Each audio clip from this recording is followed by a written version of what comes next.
Don't tell anybody. No, don't tell anybody. Paco.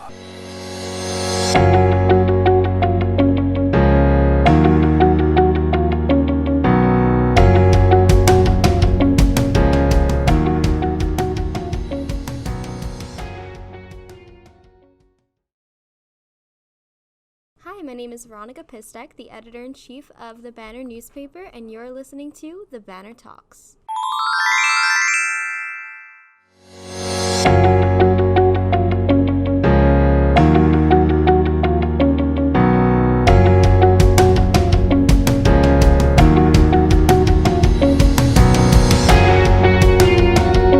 Hello, everybody, and welcome to the November 26th edition of the BannerTalks podcast.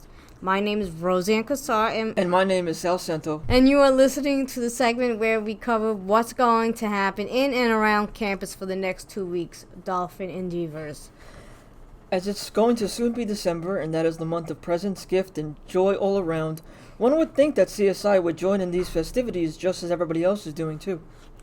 Whether it be the semester is ending or that the holiday spirit does nothing for the college, events are few and far between in the realm of variety this time around. Nonetheless, let's get started. On December 2nd, we have two events that surprisingly don't run into each other. I guess that's something to be joyous about. The 2020-2021 Financial Aid Renewal Workshop in the St. George campus from 12 p.m. to 1 p.m. Get assistance while completing your application early. You need to bring 6 different forms with you. No wonder people need help. I don't even know if Social Security needs that much. Counseling Circle for Academic Success, 2:30 to 3:30 in 1A, room 108A. If you have any anxiety about school whatsoever, come to this place. That's basically what the description says. But why would you go to a place in school if you have anxiety about school? I don't think you'd want to run away as soon as possible. On December 3rd, we have plenty of the usual recipe. Events running into each other, so if any of these sound interesting to you, pick only one and then go to that Coptic Christmas party later at night. Details later. A CAB meeting from 2:30 to 3:30, West Dining Room in the Campus Center, discuss funding to future spring 2020 CAB events. Wait a second. We need a budget just to play movies from a projector. We have a music hour, CSI Small Jazz Ensembles from 3 o'clock to 4 o'clock p.m. in 1P 120. In my opinion, mandatory plug for my segment, these are always peaceful and relaxing, except they're always on the schedule. I wonder if they run out of material at some point. GSA meeting from 2:30 to 4:30, 2N, room 108. The Gay Straight Alliance. Make lifelong friends and lifelong memories. The CSI Connect page says, no other club says that. I have no wonder what goes on there. If I'm going to remember the people in that room for the rest of my life, geez.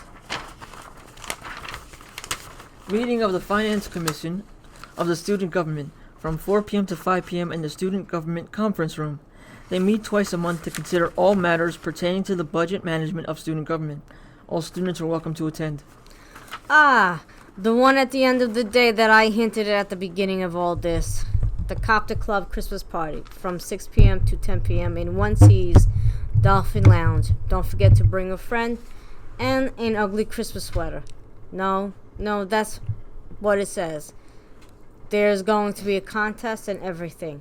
Not for the bestest friend, the most gringiest sweater. December 4th, 2 events in tow. Once again, right after one another. Pretty nice coincidences.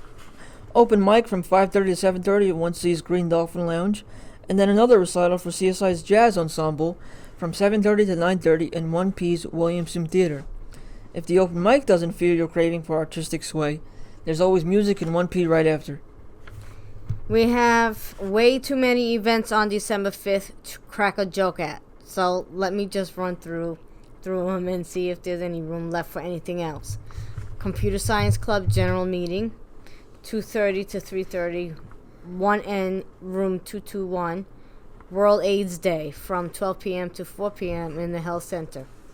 ASL Club, meetings from 3 to 4:15, 2S, room 219. A banner meeting as well, same time. Does not say a room.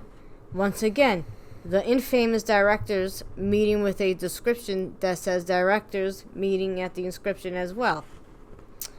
1C room 106 from 2:30 to 4:30.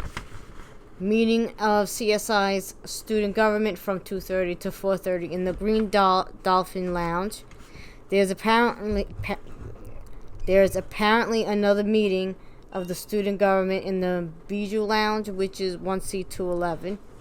Make surgical caps for pediatric patients in 3S 108 from 2:30 to 4:30. Student government holiday charity party from 5 p.m. to 9 p.m. in the Green Dolphin Lounge. Out of all the events just mentioned, can somebody please find out what the directors meeting is? What is this meeting for? Who are the directors? Why is the title and the description the same thing? And why is this one so mysterious compared to everything else? Even the event where you make surgical caps for pediatric patients, what you do is all in the title, and even they have more information in the description. We now bring you to the section of one-hit wonders. One event on each of the following days. LGBTQ plus support group, December 6th from 2:30 to 3:30 in 1C 226. CSI Food Pantry, food collection, December 7th from 9 a.m. to 2 p.m. in 1C's Rotunda. Recital, CSI's Orchestra, December 8th from 3 o'clock to 4:30 in 1P's Springer Concert Hall. Another counseling circle from Academic Success, December 9th from 2:30 to 3:30 in 1A 108A. And then the cycle be broken, because on December 9th, 2019, we have a fall dance concert from 7:30 p.m. to 9:30 p.m. in 1P's Williamson Theater. $5 admission price to see students. Hard sell there, CSI. And finally, on December 10th, we have yet again numerous events all squished into each other. So take your pick. Diabetes Awareness Breakfast Sale from 9 a.m. to 3 p.m. in the library lobby. All proceeds will go to the American Diabetes Association. Paint and Sip Finals De-Stress from 12:30 to 4 o'clock p.m. in 1C's Green Dolphin Lounge. Why does the title have to tease us like that, CSI? Sip what? Coffee, soda, juice? Yeah, now I certainly have to de-stress. Pre-Law Society meeting from 2:30 to 4 in 2N room 001. That's the basement. This meeting will be about self-care and stress relief in law school and college, especially from those events that say one thing but mean another, I hope. A recital of the CSI Chorus, yet again, from 3 p.m. to 4 p.m. in 1P 120. Admission is $5. 2:30 to 4:30 in 2N room 108, a GSA meeting where you can meet people who will stay in your life forever apparently, and then a sex talk follows at 4:30 where you can tell the people you just met to follow you into a very intimate conversation. Life is made here, folks. Theoretically, not physically, don't worry.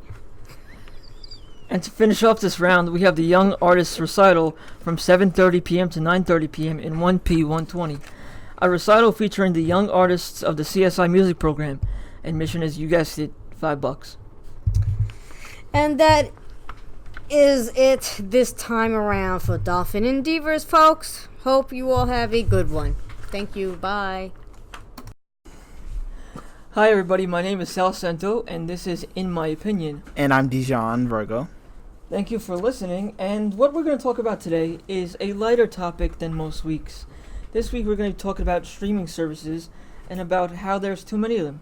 There's a saturation in the market right now, of course, in my opinion. And right off the bat, Dijon, what's your opinion of this?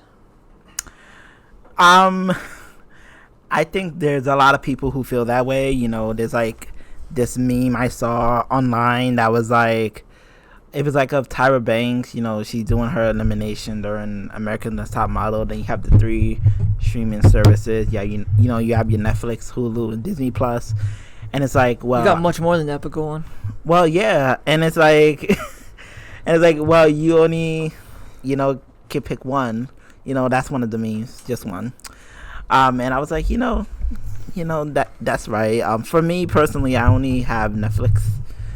mostly because I watch Netflix original shows like 13 Reasons Why and Stranger Things and Big Mouth. I don't really like. I like Disney, but I don't know if I should get Disney Plus just to watch old movies. Like every once in a while I do want to watch them, but it's not like I want to watch them all the time. And to cancel that subscription cancel my original series subscription for another one just based on nostalgia, I was like, I really don't know about that. But then Hulu has Family Guy, so I'm just like, my God, I like to rewatch episodes of Family Guy. So it's like, a little bit saturated. All three of them could just come together and have one, and I'll be okay. Okay, so before I go into detail, those shows that you just mentioned on Netflix that you watch, once those shows end, are you going to find more shows that'll keep you locked onto Netflix? Or do you think that once those primary shows that you enjoy finish up, do you think you would better off switching to, like, let's say Disney Plus? It really depends. Because when I pick a streaming service, I want to pick one that actually has original content. So I don't know if I would go to Disney Plus, really. But, it just really depends. When those shows end, I want to see whether or not there's maybe spin-off or if a new show, catches my eye. Because I know you'll be interested in that Lizzie McGuire reboot. Of course. So I'd like to get into... yeah, that's right. Yes. That is right. Okay. Yeah, see? I'd like to get into a lot of streaming services and just run down the price, and we'll see. Oh, by the way, I would love a Wizards of Waverly Place reboot. That would be nice. But go on. That would be nice, too. So we got Netflix, $8.99 a month. We got Hulu, $5.99 a month. We got Disney Plus, either by itself is $6.99 a month, or with Hulu and ESPN Plus, it's $12.99 a month. We got the WWE Network, we got Prime Video, we got YouTube TV, we have Crunchyroll, we have CBS All Access, we have HBO Now, we have NFL Game Pass, DC Universe, BritBox, Showtime, Stars, Epix, Cinemax. And most of these streaming services have their own exclusive shows. Yeah. So, don't you think it's becoming a little oversaturated? I feel as though Disney Plus is doing the right thing by including Hulu and ESPN in like a combo package, but obviously, in the case of Disney, they can do that because they own Hulu and they own, for the most part, ESPN. Other streaming services can't do that, but we should find some way to bring a couple, at least, together, so we don't have all these different services. Like, in order to do that, though, there would have to probably be maybe someone above all those streaming services. Like, yeah, like, wouldn't there have to be someone above there to kind of control the streaming services or whatever?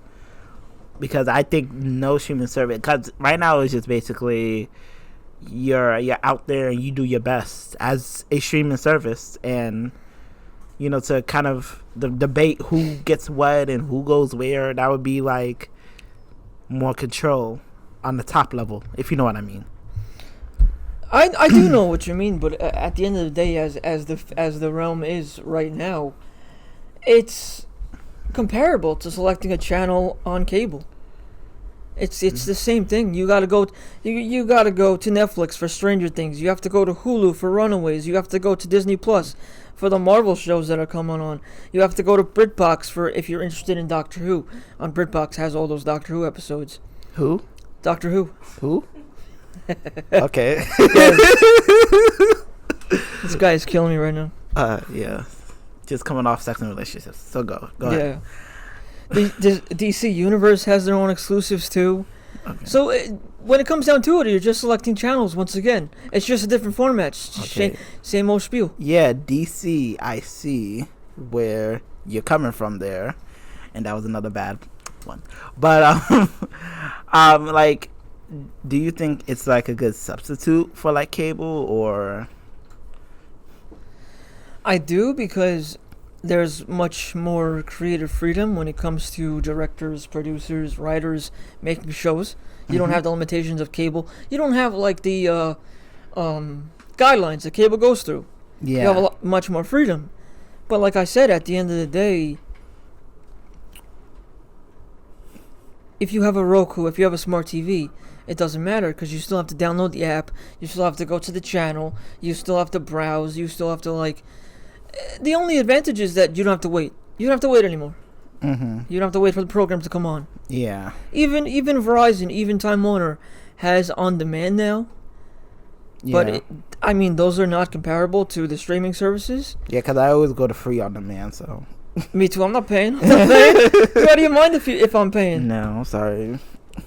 Yeah, but it's just too much because when it comes down to it, Netflix is the $8.99, Hulu's the $6, Disney Plus is the $7, W Network, I know that's a niche, but $10 right there. Prime Video is $9. YouTube TV, which I'm surprised at.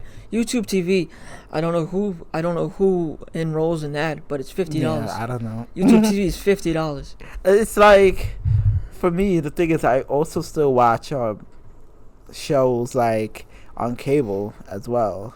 Like what, for example? Like I watch American Horror Story. Okay. I watch Pose. I watch like reality shows, like maybe the Keeping Up with the Kardashians every now and then. I also watch, Love and Hip Hop, and I also watch, the news as well. So it's like, I still like cable, so I sort of don't want to get rid of it. But I also watch those other shows, on Netflix primarily. Yeah. And then the nostalgia of Disney Plus is very compelling. I bought it. I'm of course you did. Of course I did. You're the one who's talking about all the old nostalgia shows all the time. Your best friend bought it, so of course you're gonna buy it too. Okay. Yeah. Okay. Yeah, and then Hulu, I really just like the Family Guy. Like, I wish Netflix would have kept the Family Guy. Like, it'd have been perfect. But the first show you brought up, American Horror Story, that's all over the place with the streaming services, right? Yeah, but some of it is like older seasons. Like, I know it's on Netflix, but I want to keep up. Like, I don't, cause Hulu has the episode the day after it premieres on cable. Hulu, but the thing is, you can wait one more day. Can I? That's a good question. Can I wait another day? I don't know, considering you didn't succeed at No Fap November. No what? No, not November.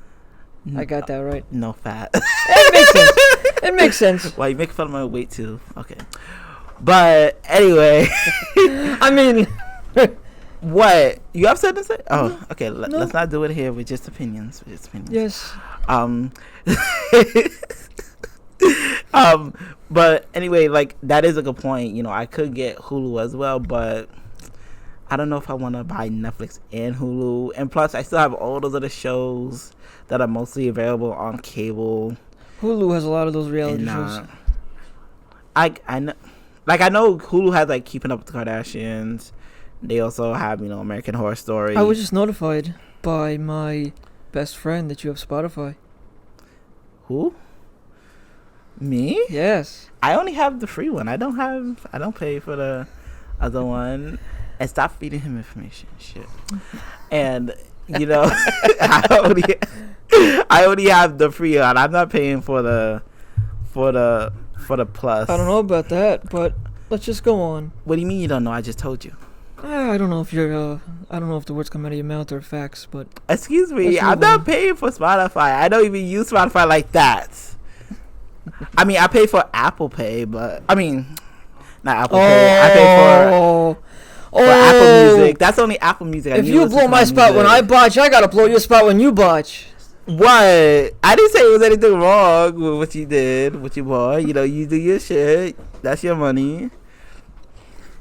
I'm just saying, I need to use that to listen to my music. How am I supposed to listen to my Billie Eilish, my Ariana Grande, my others, my Selena Gomez, my, not even Ed Sheeran. His last album's whack. But, my other artists.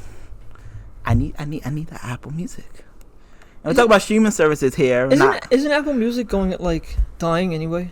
Or that was iTunes? That was iTunes. That was iTunes. Okay. That was iTunes. But to get back to streaming services, yes. I don't know. Like, do you have like cable with all these other things, or do you still have? I got cable because my parents, my dad primarily, has to have RAI. If you don't know what that is like the Italian channel. If it wasn't for that, we would get rid of cable. Italian channel. Yeah, they have Is the it Italian channel. Yeah.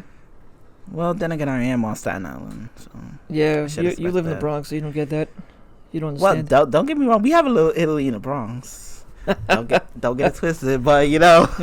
But you guys are saturated over here. I mean, I got rid of Netflix to get Disney Plus. I mean, how many Italians are in this room? 2. Jesus. 3? 3. Yeah. 3.5. 4. So yeah, like I was saying, I got rid of Netflix before I got Disney Plus. I might get Netflix once again once Stranger Things pop backs up, but other than that, yeah, season 4. Yeah, wait for season 4. Other than that, I also waited for new Big Mouth, and then 30 Reasons Why, like last season. Yeah, Disney Plus seems to be my primary go-to now. Netflix doesn't work anymore for me, to be honest with you. There's nothing. There's like Victorious. Victorious on Netflix? Yeah. I go back. I go Do you know further what back Victorious than that. is? I do know what Victorious is. Thank you very much. Okay. Do you know what all that is? Yes. Oh wow. Okay. Yes, I listen to. I mean, not listen. I Listen watch to? my. Well, I okay, watch if we're comparing my own ages, shows. what are we? I'm not comparing ages. I never said anything about age. I never said anything about age. Let's calm down. All right, I'm just I never saying. said anything about age. I'm just saying, if you're listening to something, that's a radio show. You're coming from the 40s now or something. You're coming from a time when TV wasn't even a thing. I like old things. Don't get me wrong. Okay, I never said anything about age. Okay. Your age is. Okay. I guess okay. You're millennial, so you're fine. Okay. All right. You're fine, just as long as you're not complaining. So, we'll wrap this up with a very general line. Is it saturated? Is it saturated? I mean, there are a lot of them. I'm not gonna lie. There's a lot. You know, but I feel like this is just the market. Like, you put them out there and let's see which ones can be best. I just hope people realize that it's getting to be like cable. That's all. Yeah, and I think a lot of people will probably be fine with that. Because, I looked at something like the But wasn't there a tagline that said cutting the cord? Like, it was all about saving money. I mean, yeah. And it really just depends on how many ones you actually buy. Because I doubt a lot of people buy all those. Oh, I doubt it too. I'm just, So it depends on budget. And I'm in no way, shape, or form am I comparing these streaming services to like a triple play package or like phone, internet, and cable. Yeah, that is. Yeah, I'm just comparing these to like the price that just cable would be. Yeah. Yeah. But yeah, I completely agree. But with the cable, you get the whole package, so that's very compelling. You just have to make your service compelling to people. Like, that's pretty much it. And I do hope that maybe Amazon, because Amazon's got a lot of money, they can take a few of these other streaming services and put them into their package, and they got a competitor for Disney Plus with what they have. Or maybe they could give it to people and give them a living wage. But other than that, and that's about it today, folks. In my opinion, this has been Salvatore Cento, and this has been Salvatore Cento's lovely partner and boss, Dijon Virgo. And thank you all for tuning in. We'll see you later. So, hello everyone. This is Between the Stripes, and I'm Dijon. And this is Shermo. And today, the topic we're going to first start off with is the topic of immigration. A very sort of... sensitive topic. Yeah, very heavy sensitive. Heavy topic. Sherma, what are your thoughts about it? Immigration. Do you want to talk about undocumented immigrants or legal immigrants? We can talk about both. Both? All right. Let's start off with legal immigrants. Legal immigrants, they're basically throughout U.S. history, they're the backbone of the economy. Yeah. They're essentially the backbone of like American culture. Yeah. They develop American culture. They're the backbone of almost everything in the U.S. But when it comes to politics, because they eventually become citizens, they run for office, things like that. So yeah, it's because this administration has been, sort of trying to not just scale back illegal immigration but legal immigration as well. Yeah. And they claim on the campaign trail only illegal immigrants are going after, but new legislation proved that they're also going after, illegal immigrants that they was going after, but now they're going after illegal. They're going after they're going after illegal immigrants. That's what they claim at first. Yeah. But now they're going after legal immigrants. So yeah, with their new legislation, because they're favoring more English speaking immigrants. Immigrants who could speak English. So basically, Spanish, Arabic immigrants, people from the Middle East. Yeah, just like, cause you remember, the lady in the harbor. Yeah. We're in NYC, so that's great. I pass by it, all the time on the ferry on my way here. And it's like, give me your tired, give me your poor, give me your weak, and give me your sick. All of that. That's and what all that is like. Yeah, the Statue of Liberty and everything. Yeah, and it's like no one. It's like they're not taking that into consideration because they're also trying to basically by trying to cut legal immigration. One of the programs that they have is that you have to be able to, fend for yourself.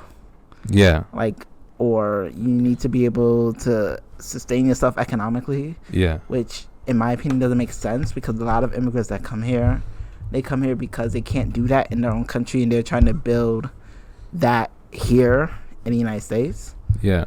So it's like. Yeah. So, it's the administration is basically making it harder for immigrants to, like, even let's say if the let's say a DACA recipient, for example, was in this country long enough and they could get their green card, or they could get their work authorization documents or whatever they need to get. Yeah. This administration has made it harder for those immigrants to get their citizenship or any document to legalize them. So it's so even when they try to be legal immigrants, it's still a problem. They don't want them to be legal immigrants. They just want them out of the country. And at the same time, they can't have them out of the country because the economy needs them. The work that everybody don't want to do in the economy, illegal immigrants do. Yeah, that's one of the things about DACA. Yeah. Is that, a lot of these people, are working people or they own businesses of themselves. Yeah. So you'd be kicking not just people out, but you'd be kicking the economy down by, like millions of dollars. Yeah. I think some of them also like in the army and things like that. Yeah. Right? Yeah. So it's like, it's just the policies. It don't make any sense. It's not an effective policy. It seems like the policy is only designed just to please a certain ideology. That's it. It's basically his base. His base, just to please his base. But at the end of the day, it's not going to work because the repercussion of that is going to be even disastrous, even for his own base. Because some of them live down south and they talk about all the jobs that the immigrants are taking. That the job that the immigrants are doing, they don't want to do. And then the job that they claim the immigrants are taking, automation is taking, and it's the corporation that's working with Trump allowing that to happen. Exactly. So they're not even seeing that. And that's the thing, immigration, the whole, they're taking our jobs. They took our jobs. Yeah. Like that whole thing, that's coming from the corporations and from the establishment who are secretly selling your jobs away, either to Mexico or to China or to wherever. Machines. Exactly, or the machines, the automation. Yeah. And they're using immigration as a way to kind of scapegoat. Yeah, scapegoat and steer people in a different type of way. I think Andrew Yang, says this very, very clearly when he talking about the rise of automation and stuff like that. So like we gotta keep our eyes peeled because that's where the establishment wants us to go. And also, have you recognized something about Trump that when he was on the campaign trail, he was talking about all these bad trade deals, this and that. Yeah, they don't talk about that no more because they think the USMCA is a better trade deal. Yeah. Like they like that's why I realized like he don't talk about any other trade deals anymore. Like at first he was like these trade deals outsource your job, which they did. They outsourced the job, all this and that. But now that he's in power, I don't hear him talk about that anymore. He's actually talking about doing new trade deals.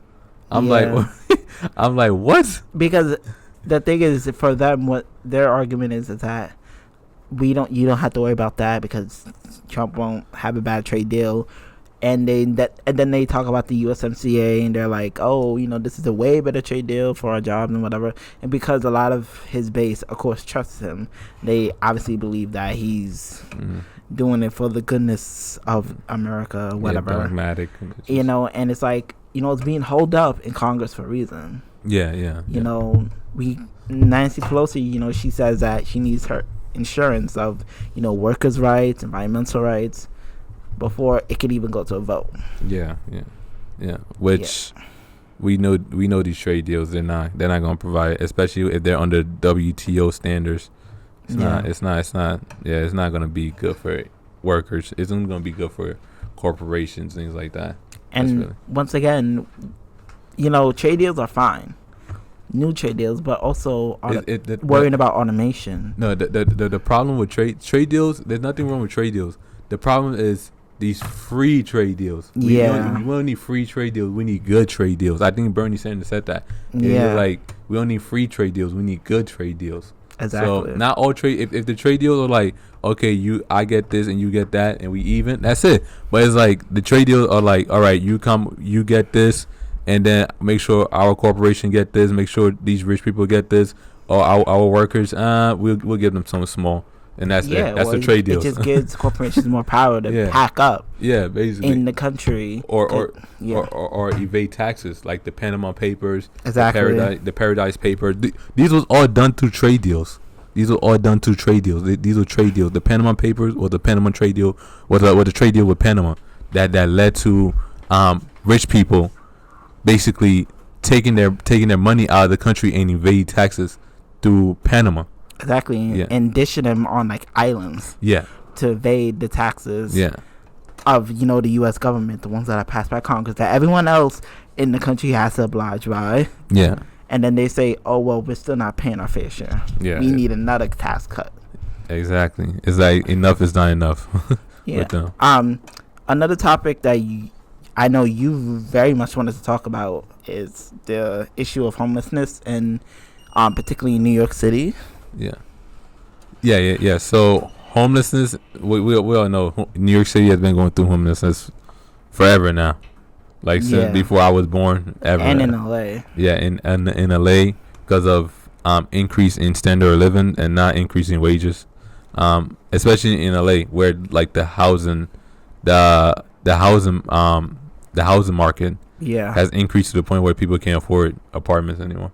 Like people can't even. And the guy who oversaw a lot of that is now trying to run for president, but it's in New York too, with Michael Bloomberg. Yes. He's the guy who exacerbated the problem is now trying to take it nationwide to exacerbate it even more. It is now trying to promise, all that's a thing of the past. Yes. No. Like what? How old was he when he was mayor? Probably like 60, 70. You think 10 years later now you're like 80 now, you think you just change your ideology like that. I can understand if you was 20 years old, now you're 30. A lot can change during those years. And the same thing with the stop and frisk, like that apology. I don't know, it was so BS to me because for one, he basically defended that policy throughout his whole entire career. Even this year, he defended his policy. Now all of a sudden he's running for president, he's sorry. How am I supposed to buy that? I don't buy that at all, and I don't think any African Americans buy that at all. But to go back to the issue of homelessness, a lot of times it's ironic because it's like we're in a city of contradictions, where it's like you have the biggest and the biggest corporations, the biggest money maker, but some call New York the money making capital of the United States. Yeah. But yet you still have all this homelessness. Yeah, and that's something I think about every time I go to the city. That's something I always think about. Like for example, if I go to Wall Street, for example, I would see homeless people on the street, and I always think to myself, those people in those buildings up there, they have enough money to feed like the whole block.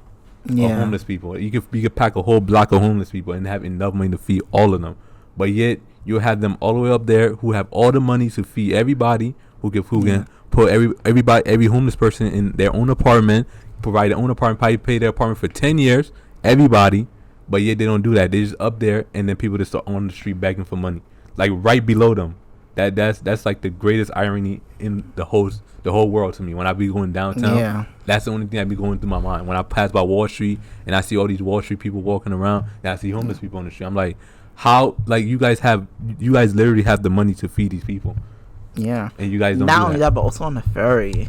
On the ferry as well. On the ferry, like when you go to the station, especially in the morning, you always see like someone, whether or not it's in the one in Manhattan or the one on Staten Island, either or you see homeless people just like there, and they're just like down on their luck, and they see the cops come and try to move them and all this other stuff, and it's like we should be able to do more.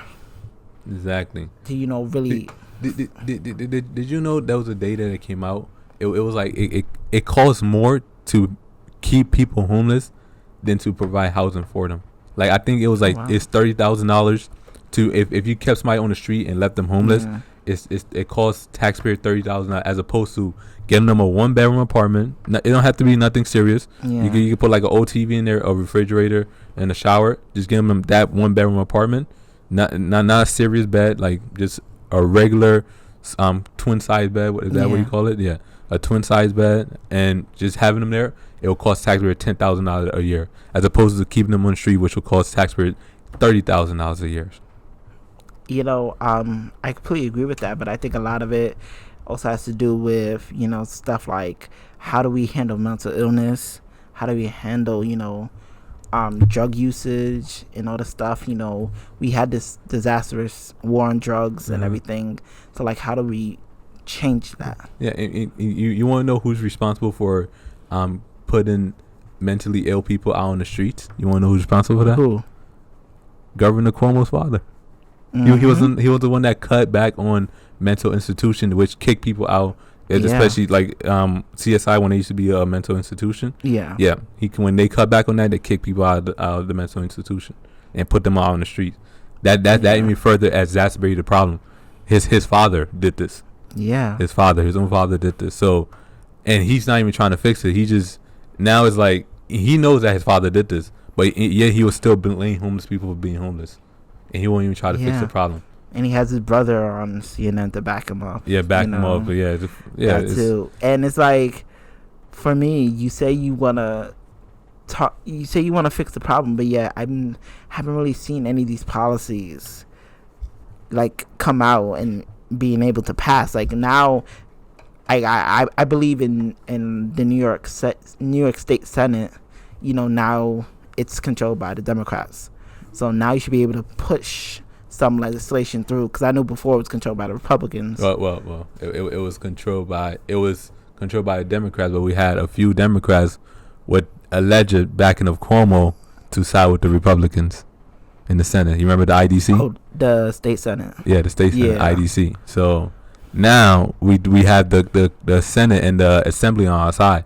There shouldn't be no problem. She should be able to get all his progressive laws through. Or at least some type of legislation talked about. In there to address the problem, because it's really, really outrageous. And also, Bill de Blasio, he wants to point himself as this very progressive mayor. So it's like, where's your progressive roots? Where's your principles? Where's your policies on this? But also with Bill de Blasio, the problem why he can't help fix the homeless problem is that the city budget, like the state, when I used to work with NIPER, I remember there was one day I was doing something, and I learned that the state grants the city about, I think, $90 billion. So and the mayor office not the mayor, the governor's office has a lot of say in where that money goes. So like for public transit, the governor's office has a lot of say in all these things. So sometimes it's not de Blasio's fault.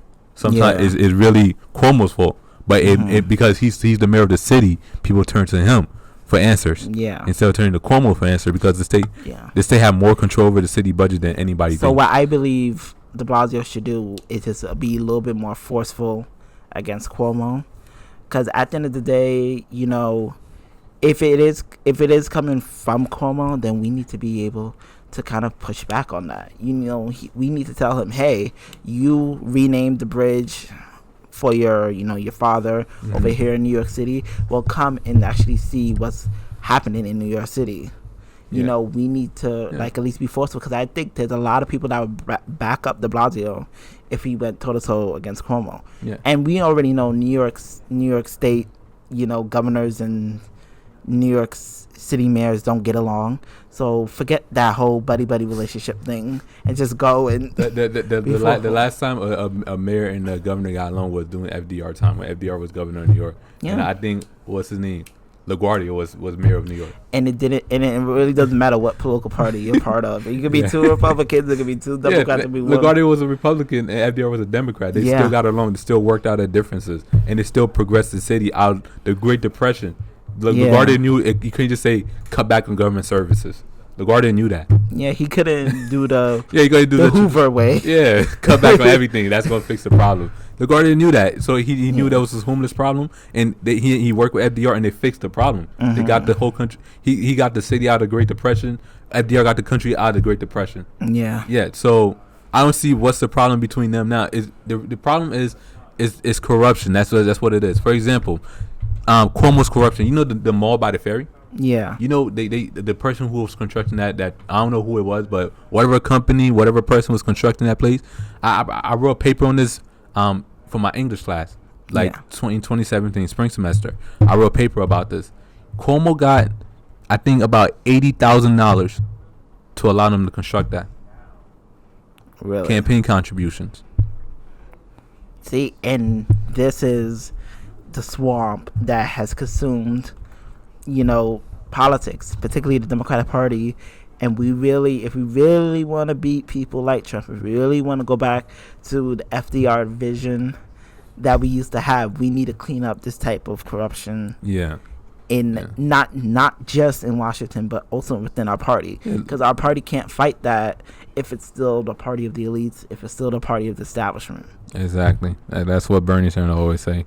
Good old Bernie, not just Bernie, but also Tulsi and Yang, who the media hates with a passion. They hate all three of them because they just spit the facts. That's it. Yeah, the media is lock in step with the Democratic establishment. That's why when Hillary Clinton came out with her very McCarthy era smear against Tulsi, all the media backs her up. Right. They were like, "Oh, maybe this is true.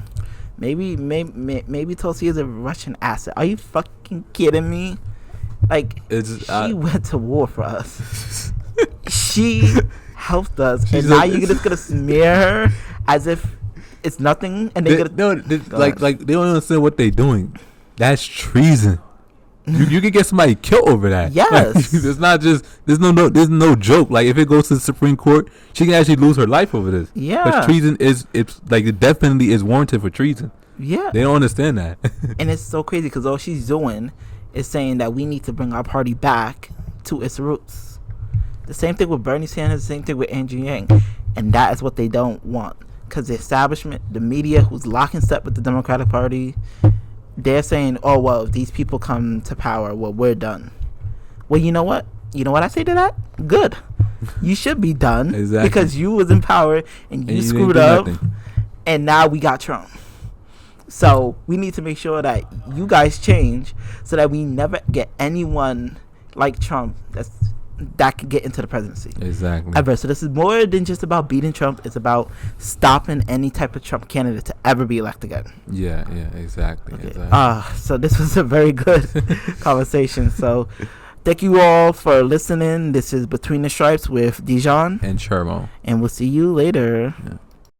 How's it going, everyone? This is Ruben and Dijon. And this is the pop-off this week. What are we talking about this week, Dijon? Okay, so our first topic we're going to talk about is this feud that's sort of going on in the music industry right now between Taylor Swift and Scooter Braun and one of her old record labels that basically basically have the rights to all of her music. Basically, all basically her backlog, right? Yeah, before Lover, because she owns Lover now, but the other albums she doesn't, own. So they're basically saying that, like, the whole controversy started because she got nominated for artist of the decade at the AMAs. Correct.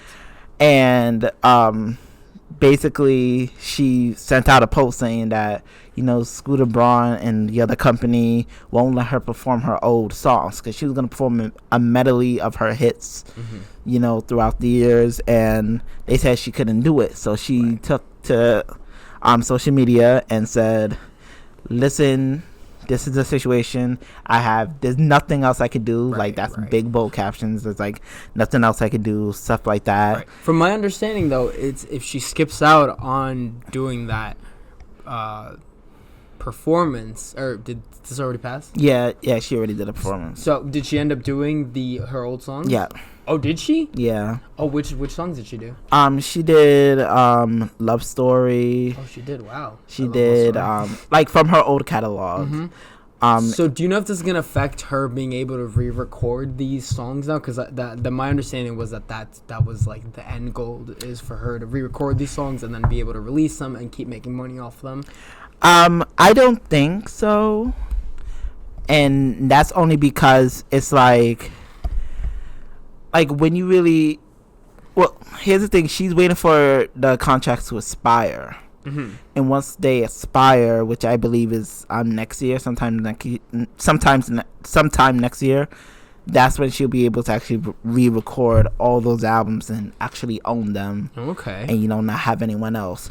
But the whole controversy, she posted that, and then of course her old company, and then Scooter Braun, released a statement because she basically sent her fans to be like, tell them how you feel.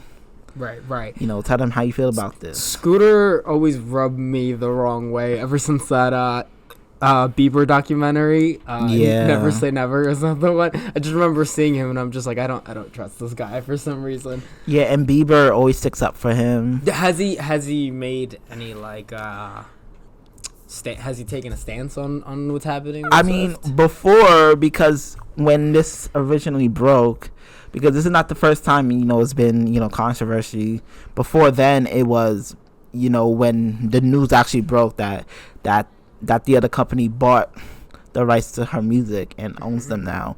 That's when this whole initial thing started. And at the time he did back Scooter. He was like, you can duke this out, you guys can work on this, there's no need to be all out there with this type of drama. Right. And basically taking his side. And this time he was a little bit less out there. He did post something like a TMZ article that said Taylor Swift could perform her songs and everything, there's no problem. Mm-hmm. But he does back Scooter and Scooter backs him. So yeah, he basically like Scooter's got a lot of clout in that industry, and he like basically helped make Bieber who he is now. Him and Usher. Yeah, exactly. He's a big name, and it's really hard to compete with that. And the sale. It cost I think it was like $600 million or $300 million. I'm looking at the number right now. It was a $300 million deal, and there's a reason for that. And it's because she's got this this ginormous catalog. And it and really she makes sucks. a lot of money. Yeah, exactly. And it really sucks because, pardon me, because, obviously other people help contribute to this music, but, it is the songs that she sang and, And she written. Right. And it's obviously a part of her. And I've seen, like, lawmakers and such stand up for her and other artists because it's obvious, like Halsey, Selena, right? And it's I don't know, it's just stuff like that like I don't know, like what, like I don't know what Scooter's end game is here. Well, the whole thing I think is you do this backroom kind of shady deals, saying that she can't do this, and you kind of expect artist not to really go public with this, and I don't think they expected her to go public with it, and when she did, it was like, oh shit. Do you think they expected her to kind of just be like, all right, here's money, just let me, keep my stuff, and let's just handle it that way? Well, the way she said it is that, it's like, if you want to perform this, then you can't talk about Scooter anymore. You can't talk about Big Machine Records. Yeah. All that other stuff. Of course. So the way she framed it was, shut up and be a good little girl, and you're able to perform exactly, that. right. And another angle about this is that after that, Scooter, posted his own little post. It was mostly about his family, because he was like, oh, because now she outed me, now I'm getting like death threats, and he did get one in his DMs. He showed it. I believe it. And he was like, oh, this is going too far, we should be able to handle this in private, whatever. And for me, in the way I see it, it's really just damage control, and I really think he's just trying to change the narrative. Yeah, because absolutely. In my opinion, whenever there's controversy, and I may be wrong about this, I feel like someone gets some type of death threat. And yeah, absolutely.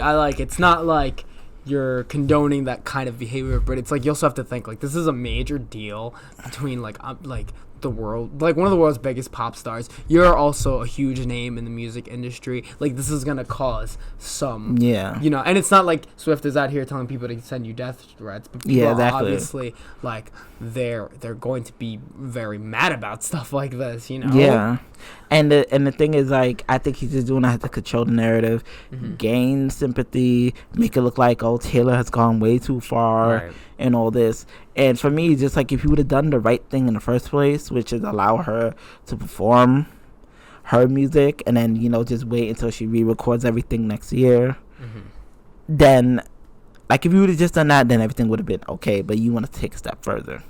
Yeah, I mean, it's all just power plays and using leverage and stuff like that, and it's,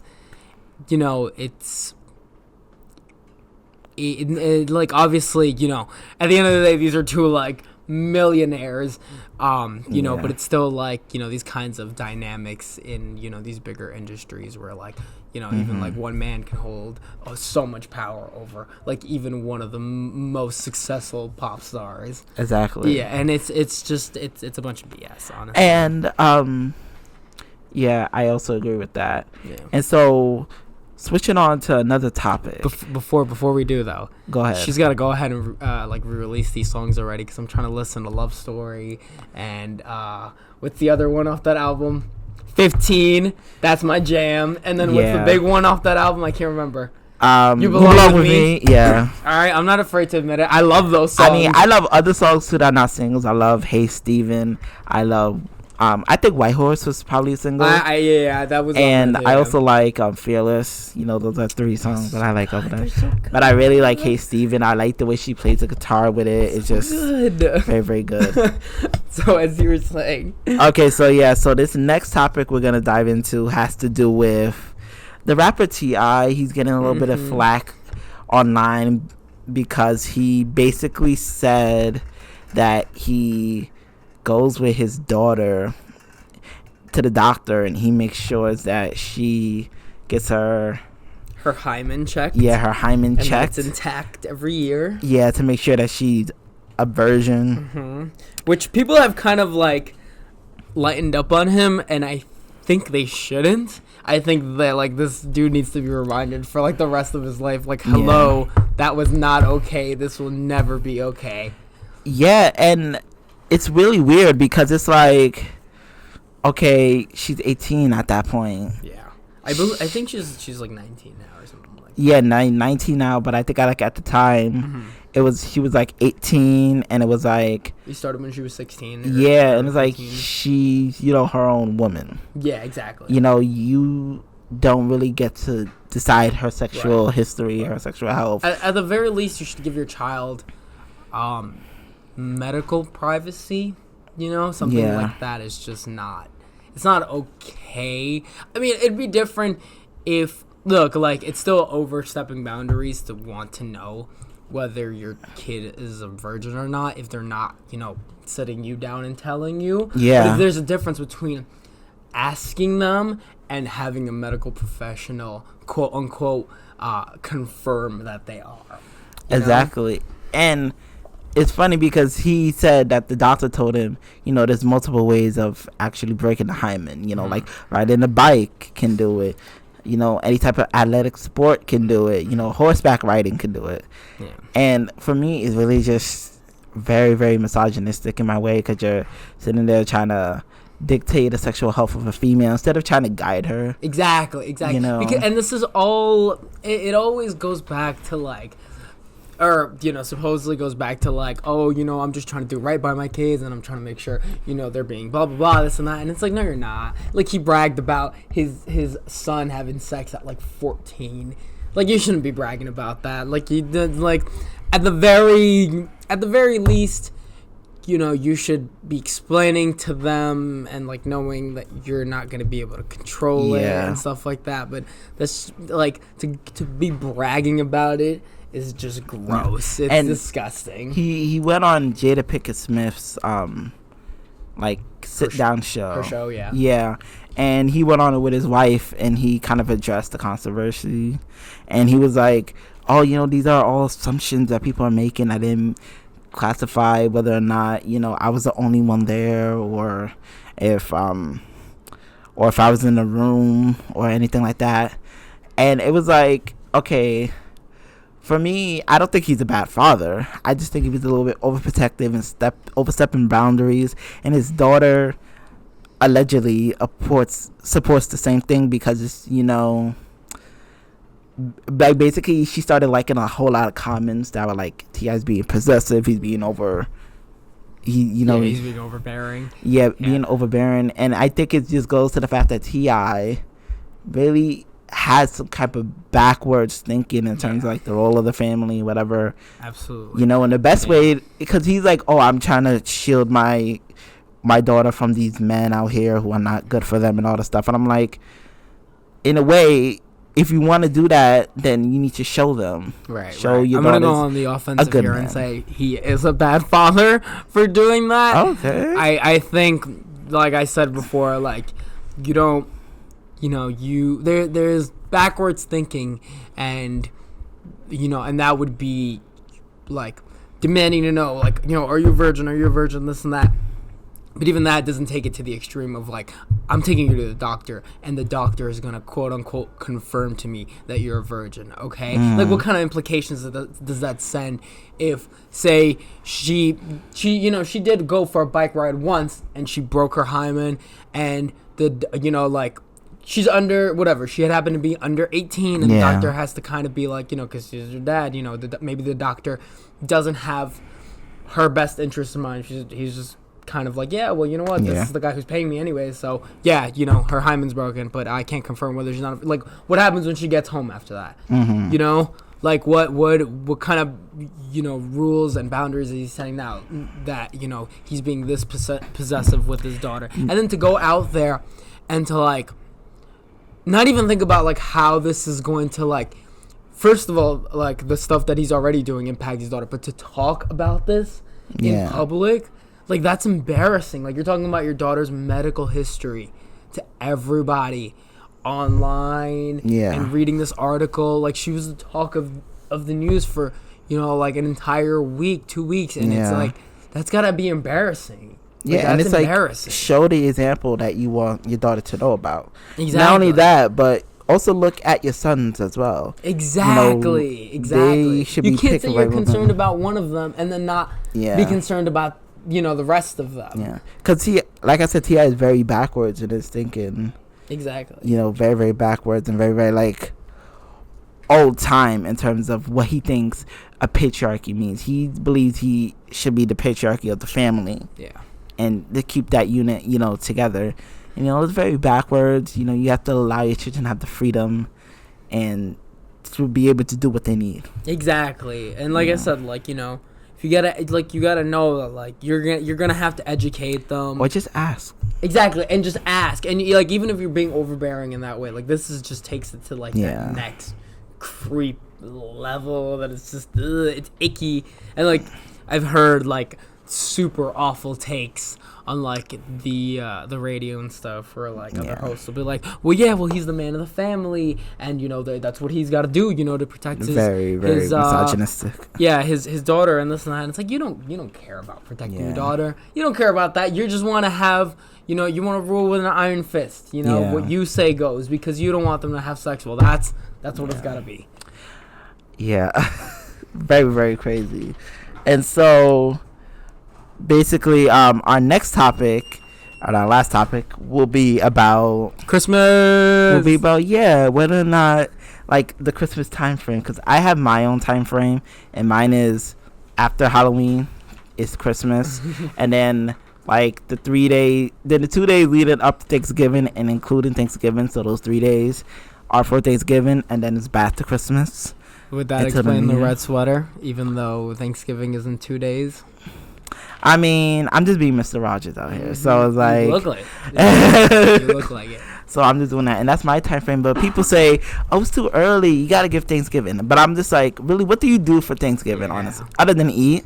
Which and Black Friday. You just do for one day. Right. Black Friday is just for like sales and stuff, which are for Christmas. So I don't really mind it either. Honestly, I love Christmas. I just can't wait till like December starts, because then it's all the Christmas music and all the Christmas movies. Well, I'm already on that. I can't wait. I don't have like the energy to put it on myself. I like them to be like put on the TV and stuff. I'm an old person. Like the other day I was watching the original cartoon of How the Grinch Stole Christmas. It was on TBS, and I think TBS airs that cartoon like a lot. That early. And I was like, yes, I like this. Mm-hmm. I think it was Saturday. Yeah, I think it was like Saturday night. And I was like, yes, I love this. I love Olden Ryman. This is my shit. And I love it. I love it. The movie too with Jim Carrey. That's really just. I mean, it's not great. But what would I want? But it's fun. I love it. It gets you into the spirit. Like even like not being religious. Like I just love Christmas. Yeah. Like I could just never step into another church ever again in my life, and I will still celebrate Christmas every single year because I love Christmas. And there's no war on it. Right, yeah, yes, let's not forget that.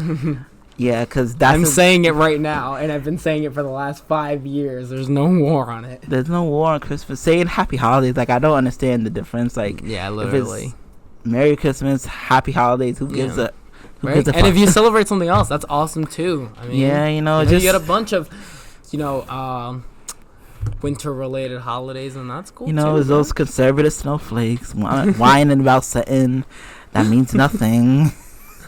Happy holidays, everybody. That's where we'll leave you all. Yeah. So, I hope you guys have a great Thanksgiving. Mm-hmm. And let's get ready. Turkey, right? Yes. Right, so this has been Ruben and Dijon. And this has been the Pop-Off. Have a good one, everybody. Happy Bye. Thanksgiving. Hello, and welcome to Just a Tip. Yeah. This is Val. And I'm Dijon. So on today's topic, Dijon wants to talk about sex drives. And he's going to explain that a bit. Okay. So... when I heard it, I just thought of... having sex while driving, I don't know. I mean, that's good too, you know. Give a little hand job or something like that, I don't know. Why are you talking like that?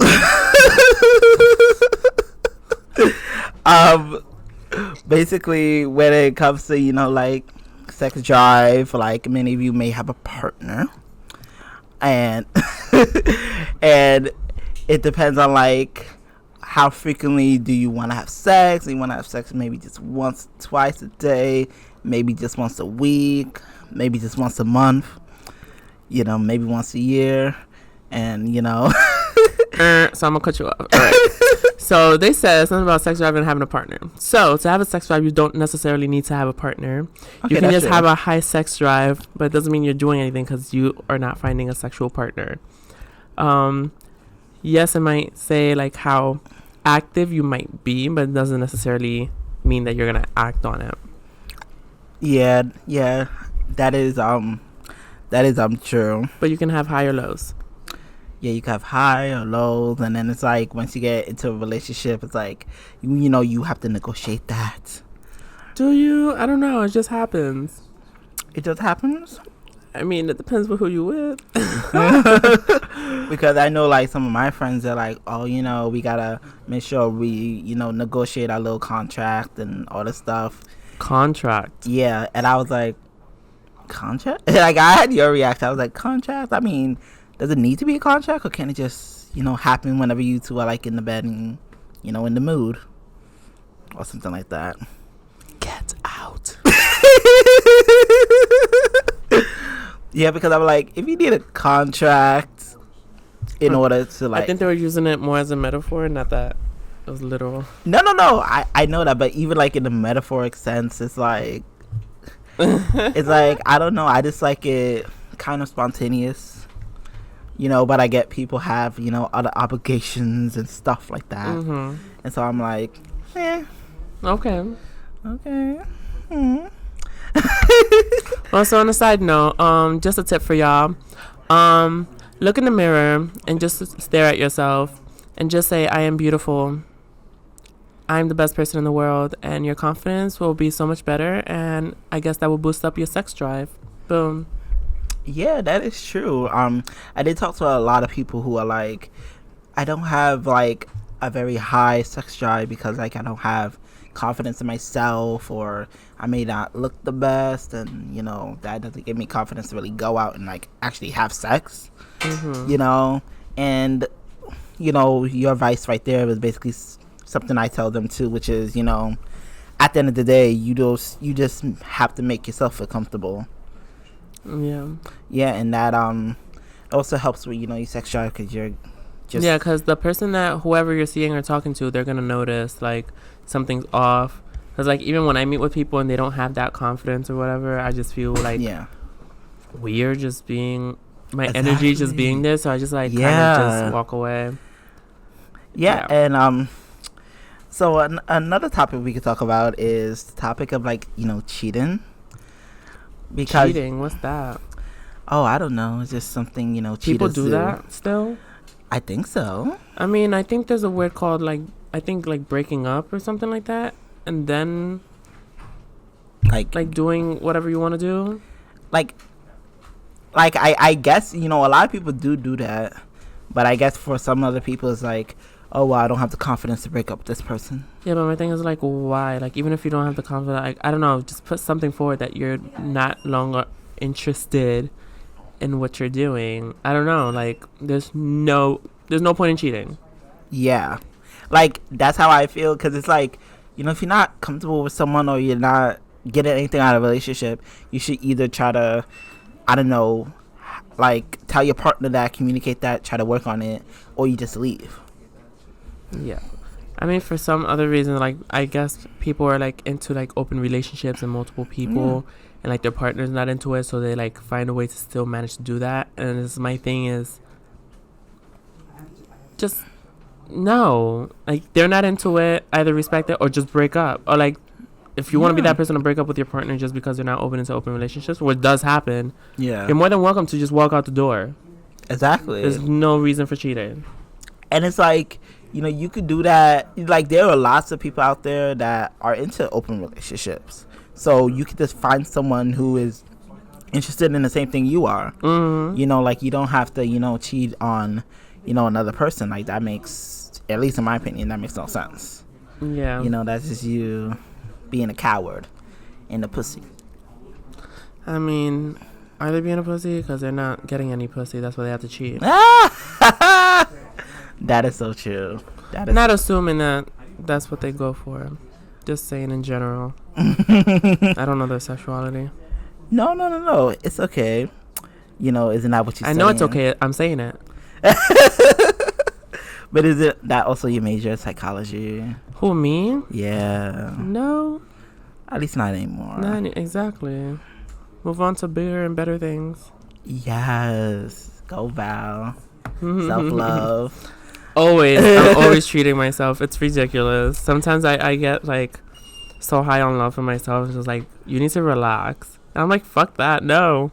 Exactly. And it's like, you know, for some people, and I kind of went through this a little bit, it was like, you know, to actually have self-love, you need to be in some type of relationship. No, you don't. The only relationship you need to be in is with yourself. Take myself out on dates all the time. I smile more. I constantly look at myself in the mirror. I have like a vanity, and then I have a tall, long one. Yeah. I'm like constantly looking at myself. And that's what I'm like saying, like, look in the mirror and just tell yourself you're beautiful. And I am. I have like these post-its that says affirmation and information, which is like asking yourself a question, but you don't necessarily answer it as to like, why am I beautiful? Because you're just asking yourself. And then the other one is just like, I am. And then boom. And that's why I'm such a confident person, which people confuse it as cocky. I'm like, you're insecure. Bye. And you know, that's funny because I'm like in the LGBT leadership program that you did like, you know, last year. And like, one of the things we talked about this week was like, you know, this personality test, you know, that we had to do online before we went to the meeting. Oh, I did that, yes. I always get commander. Oh, really? Yes. I get like stuff like woo. Yeah, and positive, and I got context. Yeah. Because like, you know, I look at my past a lot. And that sort of guides me in a way to how I want to handle things in the future. Like if I'm running a company or if I'm, you know, going on a new relationship or whatever, I'm going to look to the past and see how stuff has been handled there. Yeah. And use that towards my future. And and one of the things the lady told us is that, you know, it's not cockiness if it's true or if it's a fact, you know, which is like, oh, okay, if I'm talking about my achievements, whatever, if all those are true, then that's not bragging. No, they're not. No, that's just simply telling the truth. And for me, I've always been dealt with the label of being a bragger. Listen, when I'm labeled anything, I take it and I go with it, and it gets them upset. Like, I love it. Yeah. Like, so, you know, people call me bitch, and I was like, yes, I am a bitch, and what? And like, they think that it's supposed to upset me, and I'm like, it doesn't. Or if I'm called cocky, and I was like, sweetie, you have a lot of things to deal with yourself. Don't add me to the list.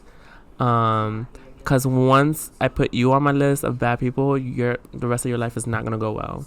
Just know that. Because I'm focusing on positivity and moving forward with my life. I'm not focusing on anybody.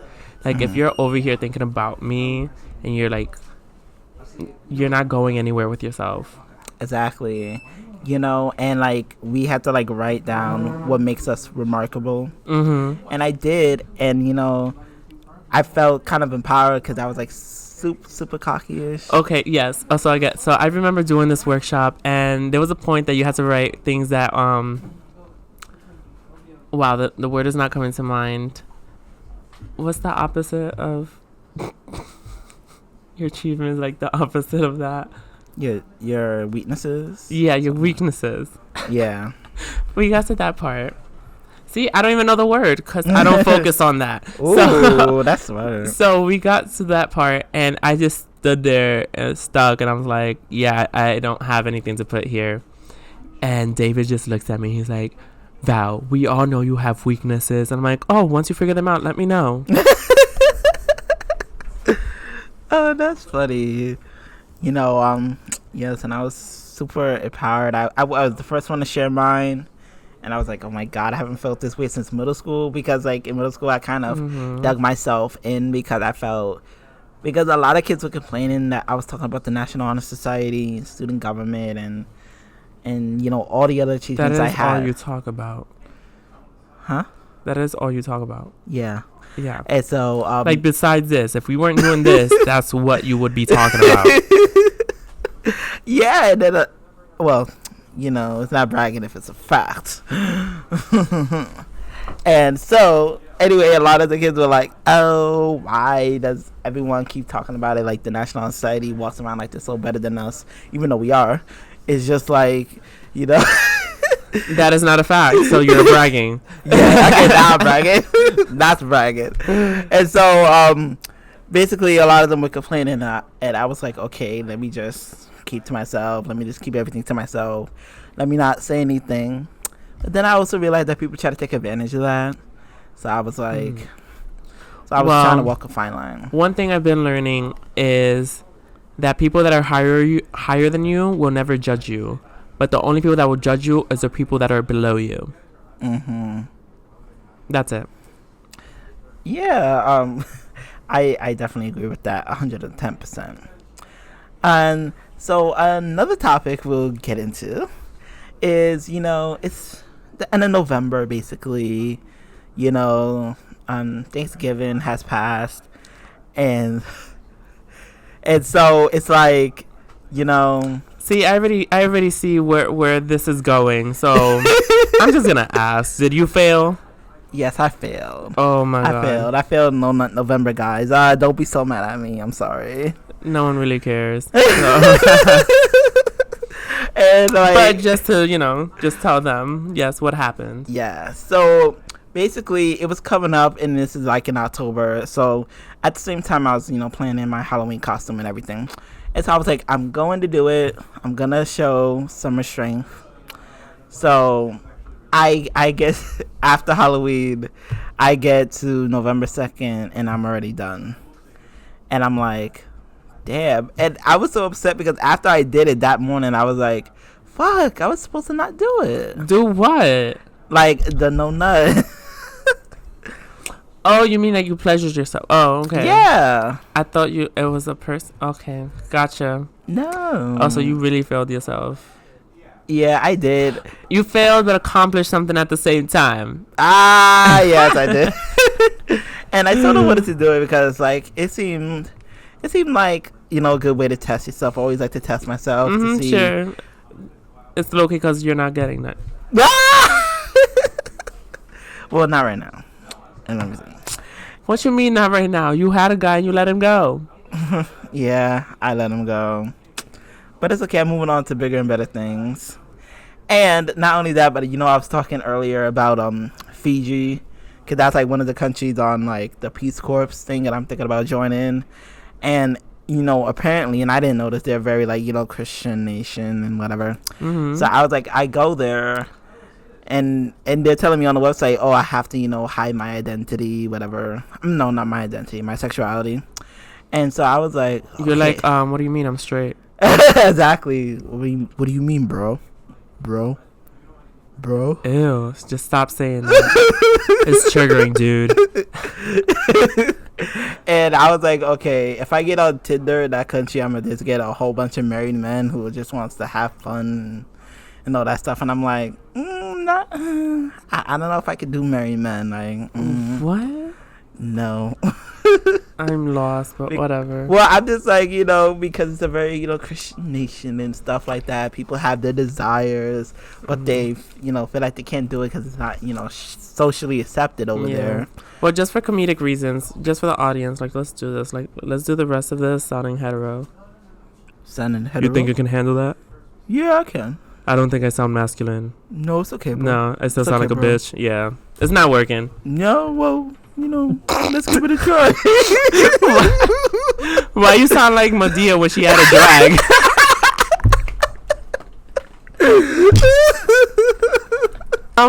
Thank you for listening. I think that will be all for today.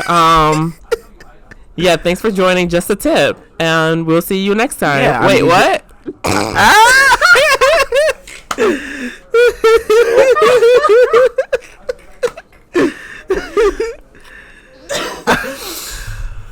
Well, I think that would be all for today. Thank you for listening to Just a Tip, and I guess you'll hear from us later. Yeah, bye. This is Talking Sports. My name is Danny. My name is Lorenzo. All right, here's another episode of Talking Sports. Let's get it, guys. All right, so Lorenzo, a few weeks ago, NBA superstar Kawhi Leonard, he took off, from a game one day, and it was due to this term, load management. I don't know if you know what that is. It's been a term for the past year. I definitely know what it means. So I honestly think it's, and a lot of other people think it's one of the most controversial topics out there right now, and I want to talk about it with you. So what do you think of the term? What do you What is your assessment of this? Danny, I hate it, man. I hate load management. This guy, he's great. I love Kawhi, but this whole resting thing is got to stop, man. It's become the norm, and I don't think it should be, Danny. So let's explain what load management basically means to people that don't know it already. Load management is basically players who want to be ready for the postseason and want to take off a day. Like, let's say if there's a back-to-back, they'll probably won't play the second game of the back-to-back because they want to rest and be healthy and ready to go for the postseason. Now, get back to your insight on about that. Yeah, Danny. I mean, to be honest, it's not fair. I get that you want to be healthy for the postseason and everything, but a part of the NBA season in general is, your iron will to try to make it past the regular season and then be ready for the playoffs. Yeah, I get, take a day off or two, but Kawhi Leonard's taking it to a whole nother level. The Clippers are taking it to a whole nother level, Danny. It's like every other day he's out. What are you getting paid for? I mean, fans are paying millions of dollars in tickets just to go see all these superstars. Especially like these top guys like Kawhi Leonard. Exactly, man. And for them to just not really care, yeah, at the end of the day, oh yeah, I'm gonna get a championship out of it. But nah, man, you guys get paid millions of dollars. Show up for these games, man. Unless you're legitimately hurt, I don't want to hear this low management crap. If LeBron James at year 15 can go and take care of himself. Look at that, in year 17. And it's funny because you mentioned that it's funny that you actually mentioned LeBron because he told ESPN recently that he said, if I'm not hurt, I'm playing. Exactly. He kept it as simple as that. Exactly. And I think that's how players should go about it. Definitely. Especially guys like Kawhi, who's like still feel like he's in his prime, Yes. and he could still play. He's still pretty young, and I understand like he's been, I guess, injury prone. You're trying to keep him healthy for the postseason. That's fine, but I feel like a way you could solve that. Make the league shorter, make the season shorter. I think that's a good way to go about it. Something's gonna have to happen. I'm sure the commissioner, Adam Silver, is probably thinking about it right now, and I feel like the season should be way shorter. Maybe like 65 games. I feel like that's a good number. So that way, like, I understand, like, let's say you play 30 games in a row and you want to take off one night. That's fine. Even though fans, let's say a fan or two, or actually a million, not a million, a lot of fans want to see that one guy play that night, like Kawhi Leonard. They'll probably be upset, but at least he's not doing it consistently as much as he's been doing it. Yeah, man. I just feel like, it's something that has to be earned. Like, if LeBron James wants to take a day off, fine, LeBron James could take a day off. Yeah. Dude, he's been to 8 NBA finals straight. Yeah. He's been Except for playing last year. Exactly, but he's been playing all these years.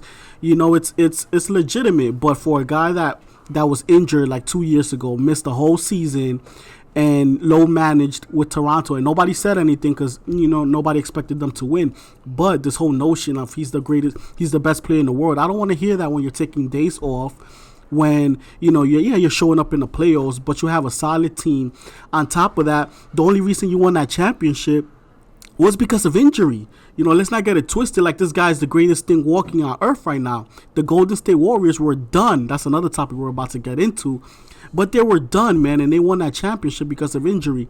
So I don't want to hear this load management crap. And don't sit there and say you're the best player in the world and then you're doing load management, because that's not fair for, the greats before, the greats that are playing now, and just in general for the fans, man. We gotta change that. We cannot make load management the normal. It just can't happen. Also, I saw an article recently. NBA.com posted, and I was checking it out, and it was. Derrick Rose was getting interviewed by one of the writers there, and he was mentioning about load management, saying if he was playing in that era of load management, it would be known as that he was being like exploitative lazy. Exactly. So, dude, they killed him when he was sitting there. Remember, he was hurt, and he got cleared to play, and he said, "No, I'm not playing yet," and they destroyed him. Yeah. So imagine now, why they're not doing it to Kawhi? You know what the I'm thing is, saying? I don't feel like you could blame Kawhi for probably starting this, but I kind of blame Greg Popovich, head coach of the San Antonio Spurs. Now, if you remember a few years ago when Of course. he was coaching Tim Duncan, Manu Ginobili, and Tony Parker, all veterans at the time, and they were soon to be retired, and they're all Hall of Famers, veterans, and all that. But the thing is, I feel like maybe he gets a little bit of a pass, Popovich, given the fact that they are old and they're trying to get him ready for the playoffs. But he kind of started. It's basically what he did. Yeah, because it wasn't called. It wasn't load management then. They weren't sitting out for load management. They were just. It was just Resting. a DNP did not play, and now we made this term load management, and that's probably what he was trying to basically use back then, Popovich. And I feel like, and a lot of people did not like that at all. Yeah, man. What killed Popovich with that is because he just said, "This is what I'm doing, and I don't." And he stopped doing it for the past couple years. Yeah, because you take that heat. Once you take that heat, you gotta stop doing it. You don't want that. But now it's just a normal because players like Kawhi, Joel Embiid just did it recently. Crazy, man. It's kind of sad. The thing is, I understand. I really do get why they're doing it, and it makes perfect sense. It does, but it's like a cheat code. It's wrong, and it's a cheat code. I completely agree. And if there's, like I said, there's a way to solve it. Make the league, make the season short, the regular season shorter, and that's it. Yeah, man. Keep it simple as that. Maybe like around, like I said, 65 games, and I don't feel like that's a bad number to go about it. Or honestly, do you have any other ideas? I mean, just shorten the season, it will be interesting because think about it. You shorten the season, you're basically, changing history in general. Because this is a game that's been played for so long, for what 82 games or something like that. I heard also that they're trying to sorry to cut you off there. I heard that they're trying to change the playoffs and make it like a wild card, like they have it in baseball. That'll be interesting. So like 7th, 8th seed would be playing against each other to like get into exactly. That'll be cool. interesting. So at least that'll be better, to be honest with you. Why is the first round 7 games? I don't understand that. And then that's why they're low managing, because they don't want to play 7 games for like what 5 games. I feel like they're still going to have the first round. I just think the 7th and 8th seed is just going to try to get into the first round. Just because in baseball, they have the wild card and where it's like they're not really seeds like how it is in basketball, but they're just like right below where they should be to make the playoffs. So those two top teams play against each other to try to play against the team who is going to be in the first round. Yeah, just have it like they used to have it, Danny, with 5 teams. The first round is 5 games. That's it. Yeah. Second round, and then you just go on. I wasn't part of that, but I know that it was like that back then. So I think that would make sense.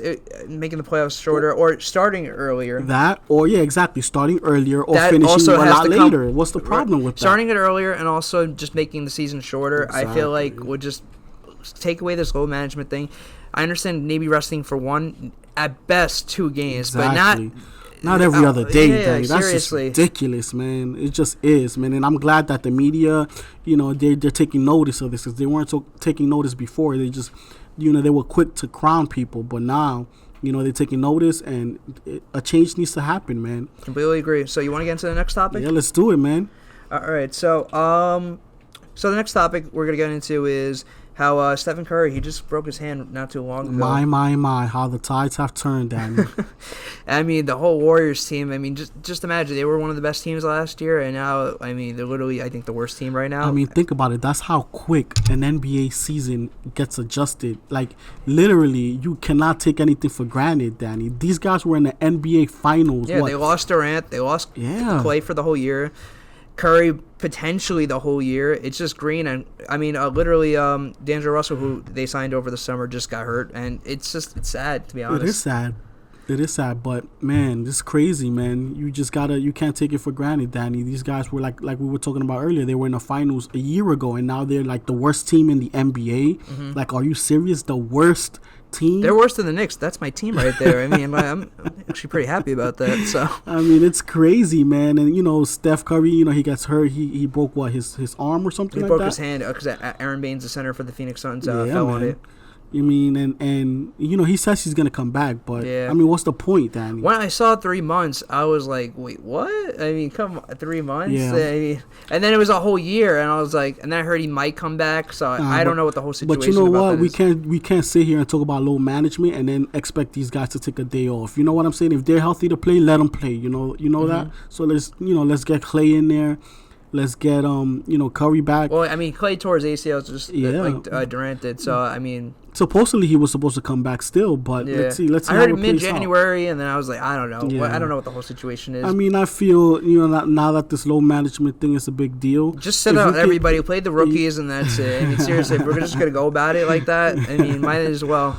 I'm not for that. If you're healthy to play, you should be playing. Yeah, I man. don't care if you're the best player on the team. You're a part of the team. You should play. Exactly. And simple as that. You don't just sit out and give up on the season, even if it's already over. Exactly. I mean, get your legs together again. Work out. You don't have to play. Honestly, that's how you improve. And during that Exactly. time period, you could be doing your thing, and so you get ready for the next season. Yeah, exactly. That's how you get better with your teammates, assuming that they stay on the team. I believe that, man, wholeheartedly, and it's crazy because they're about to probably get the number 1 pick. Don't be surprised, and they're just gonna probably. The way the whole draft thing has been changed, because the first top 3 teams have the same amount of chance. It was 25%. Oh, yeah, so man. it's the lottery changed drastically. Yeah, but knowing the Golden State luck, can you imagine if they get the number 1 seed and they go right back to the finals a year later? It'll be absolutely hilarious. Yeah, I mean, I wanted my Knicks to get the number 1 seed. Not number 1 seed, the number 1 pick, and they got the number 3, so I wasn't too upset about that.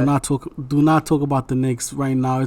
It's a disaster season. Yeah, I know. And now they're talking about how they're preparing to get Giannis, and I'm just like, are you serious, guys? Yeah. Just build your team. Giannis is not going to come. Oh, over there, absolutely right? not. So it's why are you? I'm one of the realistic yourself? Knicks fans, so I'm trying to. I try to be at least, but I also try to be optimistic. I wanted Durant and Kyrie, even though I didn't feel like it was realistic to get them. But it is what it is. But don't sleep, man. Kyrie's taking a lot of heat right now too, man. He's not playing. He's not playing, but when he's playing, they're not winning, and then when he's not playing, they're winning. Actually, they're on a 4-game winning streak. I was actually just watching the Nets game last night. They're playing he's taking Cleveland. a lot of heat because this is the 3rd team now he's doing this, and it's not this person, that person. It's you, man. You're the opposite denominator, or however the hell you say it. You know what I'm saying? Yeah, no, I get what you're saying. So, you want to get into the MVP race? MVP, man. So, Who you got? we're still early in the year, but the top 3 candidates right now, I feel are the obvious candidates. Giannis Antetokounmpo from the Milwaukee Bucks. Oh my God. We got LeBron James, your King guy James, right here King from the Los James. Angeles Lakers, and then we got Luka Doncic. Oh, in man. his 2nd year from the Dallas Mavericks. Oh my God. So, you said who I got. As of right now, it's hard to say, but the way Luka Doncic is playing, in his 2nd year. Now, we had a MVP in his 3rd year not too long ago in Derrick Rose from the Chicago Bulls. Yeah, man. And that he had a crazy year. But now Luka Doncic, he's putting up triple-doubles every night, God, almost his 40 numbers, points. his numbers It's are insane. ridiculous, man. I have to say, though, because I feel like I know who you're going to say, and I'm going to get into the last 2. LeBron, but I'll go with LeBron right now, so who I feel like is definitely your guy. And he's in his 17th year right now. That's what separates him, man. And that's pretty huge. And also another thing is he's putting up almost triple doubles almost every night, and he's putting up pretty good numbers, 25 points per game, something around there. And then his team, literally has the best record, so that also plays a huge factor. And then we have Giannis, who I think he has the best team his in numbers the East. are ridiculous, And man. he just put up 50 last night. Yeah, his 50. numbers are ridiculous. 50 and 17 rebounds. Oh my Come goodness. on, or 14 rebounds, whatever it was. It was he's putting up these big double doubles.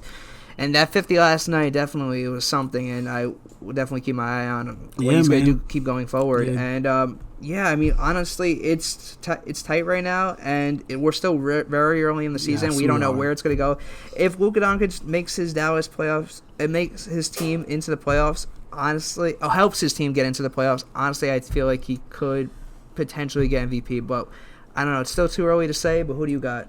He might get it, Danny, depending on how the season goes. The thing with the Dallas Mavericks, I don't think they're gonna stabilize. They're gonna hold off. It's literally just him and Porzingis, Exactly. and then they got the young guys who are okay, good. Because eventually, Just them two. right now you're in the romantic stage where everybody's in love with Luka, and he's, oh my God, the numbers he's dropping is It's insane. ridiculous. He's in his 2nd year, guys. Ridiculous, and it's not even just numbers. It's he's dropping these numbers in 20 minutes, Danny. 20 minutes he's playing, boom, 40 points, boom, 15 assists. It's just crazy numbers, which is great. We never seen anything. Well, we have seen something like it, but it's been a long time, man. So let's see how their record goes, and he might get it, man. If not, So who do you got? I personally have LeBron James because the thing with the NBA and the league is you got to go with the Cinderella story, and the Cinderella story is a guy in his 17th year. This has never happened ever before, and he's dropping crazy numbers. His assist game is ridiculous. He's averaging 11, which it seems like he's averaging even more when I watch these games because he's 14 here, 14 there, and his numbers, he's averaging more than 25 points a game now, which I thought he was going to drop down to about 20, 22. but the way he's leading his team, Danny, it's crazy. You should see this guy orchestrate the court. It's beautiful, and we're not even in the playoffs. Can you? A lot of people forget, because of what Kawhi did and Giannis and everything. A lot of people forget that LeBron James took a high school team to the finals a few years ago. So can you imagine what he's gonna do with Anthony Davis and the role players that he has? It's gonna be great, man. I can't wait. It's gonna be great. But yeah, he's definitely my MVP right now, for sure. I mean, it's all about consistency, and these guys just got to keep playing the way they're playing right now. Yeah, man. And they have the number one team in the league. Yeah. In the league, Danny. Granted, they're playing scrubs, but they're still NBA teams, man, who, they don't control the season. They don't control the rosters. So it's like these guys are playing really good team games. And, as you get better and you get these wins, it's interesting. I like it. I like it a lot. So the last topic I want to get into today is my guy who just came back into the league, Carmelo Anthony. So my boy Carmelo, he's been out for about a year now, and now he just got signed by the Portland Trailblazers, and he's wearing 00 to change the number. There's a reason for that, because it means infinity or whatever, something like that. But I guess because that keeps going on or something like that. I forgot what he said in his Instagram post, but I mean that's cool. No longer number 7, but hey, he's back in the league, and he's playing with Portland, who I told many people that Portland is a good fit for him, and I like Portland anyways. I like Damian Lillard, I like CJ McCollum, and I think they needed a true starting small forward, and honestly, he's been doing okay so far. He actually just put up 25 points and 8 rebounds last night, so he might help this team. Actually, Portland really needs offense right now, and they're trying to make it into the playoffs, and they're not doing so well. So I think adding a guy like Carmelo is perfect for them. So what do you think about this? I mean, I'm so happy for Carmelo Anthony. Me too, he didn't deserve to go out the way he went out, and the media blamed everything on him. Granted, yeah, sure, he doesn't play defense, but 90% of the league doesn't play defense. It wasn't just that. It's also he was known as being the ball hog. That's true. And also, he just wanted to start. He wanted to accept that bench role. But the thing is, he knew coming into this team that he was talking with the people who signed him that he was going to get a starting spot and he was going to get quality minutes. Yeah, exactly. I just felt like he was done wrong. There was a lot that was told off him, and they didn't promise him that, and they just literally, I wouldn't say blackballed him, but they blackballed him. And in a sense they did. Yeah, exactly. So I mean, the majority of the league just thought he wasn't the same player anymore. And just for him to come back in the league and at least finally tell his story, the ending of his story, I'm really happy for him, man. His family's happy for him.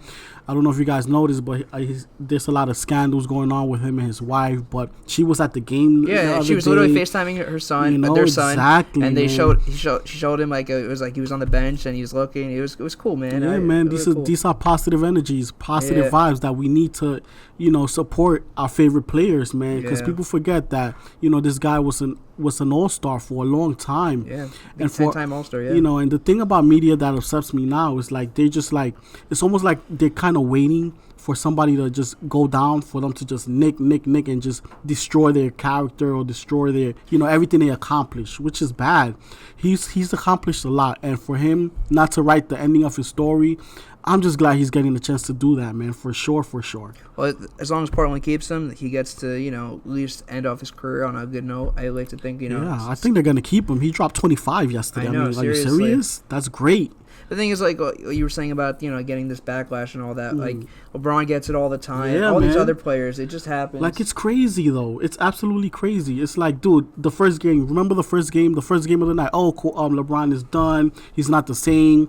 Keep that same energy in game 20 because he's dropping buckets. So keep that same energy, Media, man, you guys got to get it together.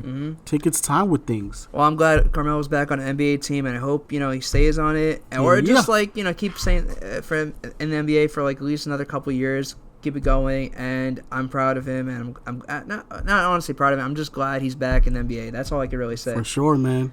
And, this is Talking Sports. I'm Danny. And I'm Lorenzo, guys. See you on the next one. Laters.